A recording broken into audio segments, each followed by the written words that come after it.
Richard. Yeah. Back out in the GWR Raptor again this year. Giant killing, I take it.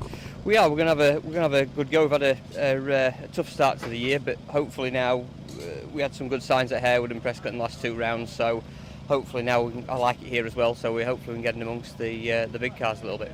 So they're all running like big V8s. What power unit are you running in this? We've got a 1340 Mistral supercharged Hayabusa.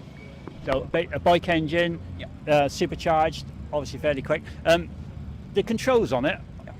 You've got the steering wheel in your hand. Would you like to talk us through what you got on the steering wheel? I don't know whether or not we can get the steering wheel into a shot. Not a problem. No, we have quite a few buttons on a steering wheel. It looks like a little bit like an aircraft control panel, but that helps me. This button in the top left-hand corner helps me find neutral. So pull the down paddle in, press the neutral button to find either first gear or neutral coming back down the gearbox. The 2 flapper paddles on the back, left hand down, right hand up.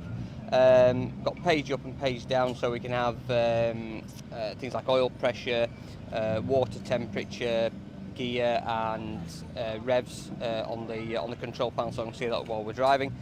We have a spin button, so obviously you've seen the tyre warming area down at the bottom, so also we don't over rev the engine and damage anything. I can hold the button in and floor the throttle and it will only hit a set RPM, so it'll allow the rear wheels to spin and brake traction, warm them but not damage the engine. We have a launch control button, so I can hold that in off the on the start line, get hold of the steering wheel and then drop the clutch and away we go. And then we have various different traction control settings, launch control settings, depending on how much grip we have off the start line or on the hill.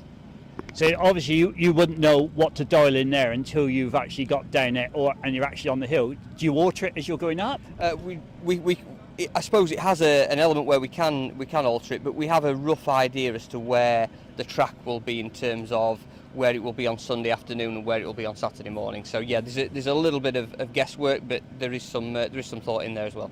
So is that a lot of that done off of telemetry off of the car?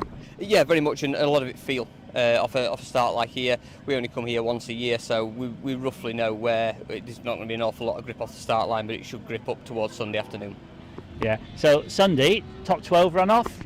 Very much so. If we're not, I'll be very disappointed. So hopefully, top 5 and above. If we can, we've won here before with the 1600. So if we can get involved with these guys, they've had pretty much a full season. The top 3 especially, they've had very good seasons.